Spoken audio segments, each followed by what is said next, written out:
Kita beralih ke informasi lainnya, Saudara. Sebanyak 53 jenazah korban ambruknya bangunan Ponpes Al-Hozini, Buduran, Sidoarjo telah teridentifikasi oleh tim DVI Polda Jatim dari 67 kantong jenazah yang diterima tim DVI.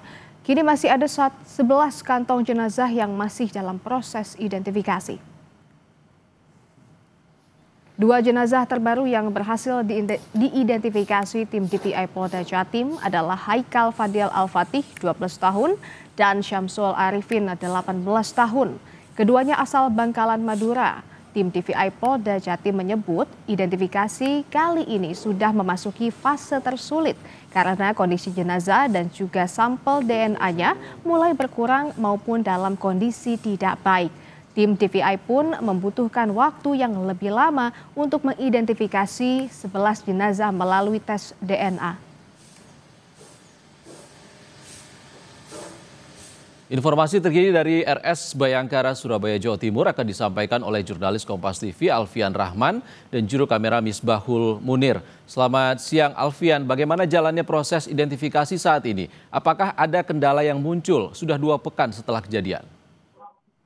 Ya, selamat siang Ihsan dan juga saudara. Begitu memang proses identifikasi yang berlangsung di RS Bayangkara, Surabaya, Polda Jawa Timur masih berlangsung selama 24 jam nonstop oleh tim DVI Polda Jawa Timur, melibatkan juga dari tim Mabes Polri dan lain sebagainya. Ini untuk proses mempercepat proses identifikasi yang dilakukan. Tidak hanya identifikasi, Ihsan dan juga saudara, ada juga rekonsiliasi antropologis dan juga toksikologis yang juga merupakan bagian dari proses identifikasi, mencocokkan data dari antemortem dan juga data postmortem, termasuk juga data medis dan juga susunan gigi, termasuk juga hasil ekstraksi dari DNA para korban. Hingga saat ini memang informasi yang kami dapatkan dari Kabid Dokes Polda Jawa Timur, Kombes Pol M. Kusnan Marzuki, seluruh sampel DNA dari 67 kantong jenazah yang diterima oleh tim DVI memang sudah dikirim ke Pusdokes Mabes Polri begitu, dan hasilnya hingga saat ini sudah terdapat 53 yang berhasil diidentifikasi.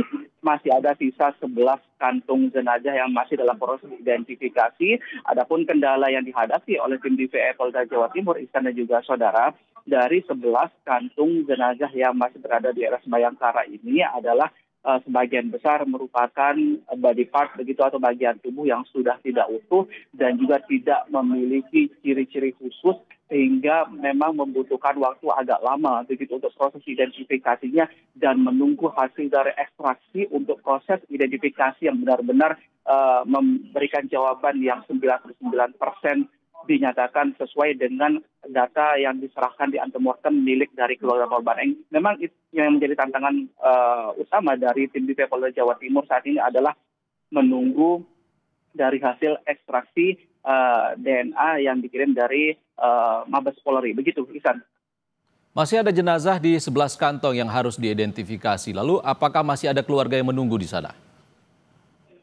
Untuk keluarga yang menunggu memang masih ada. Di sini juga disiapkan tenda khusus bagi keluarga yang menunggu, tepatnya di sebelah dari Rumah Sakit Bayangkara atau di Dinas Kesehatan. Namun dari pantauan kami, Ihsan, dari hari ke hari memang jumlah keluarga yang masih menunggu di sini terus berkurang seiring dengan banyaknya dari jenazah yang berhasil diidentifikasi dan juga sudah diserah terimakan kepada keluarga, termasuk juga 2 jenazah yang baru berhasil diidentifikasi tadi malam juga sudah dikembalikan ke pihak keluarga. Ini memang masih ada keluarga yang menunggu, dan di sini juga pihak dari Polda Jawa Timur maupun pemerintah Provinsi Jawa Timur memfasilitasi secara penuh bagi keluarga korban yang masih menunggu di sini, baik untuk kebutuhan sandang maupun pangannya. Seperti itu, Ihsan. Alfian, ada potensi tindak pidana dari rubuhnya Ponpes Al-Hozini. Bagaimana penyelidikan polisi sejauh ini? Ya, informasi yang kami dapatkan dari Kabid Humas Polda Jawa Timur sendiri, memang hingga saat ini status sudah dinaikkan dari tahap penyelidikan menjadi tahap penyidikan karena memang ada ditemukan dugaan tindak pidana yang terjadi akibat rubuhnya musola Ponpes Al-Hozini.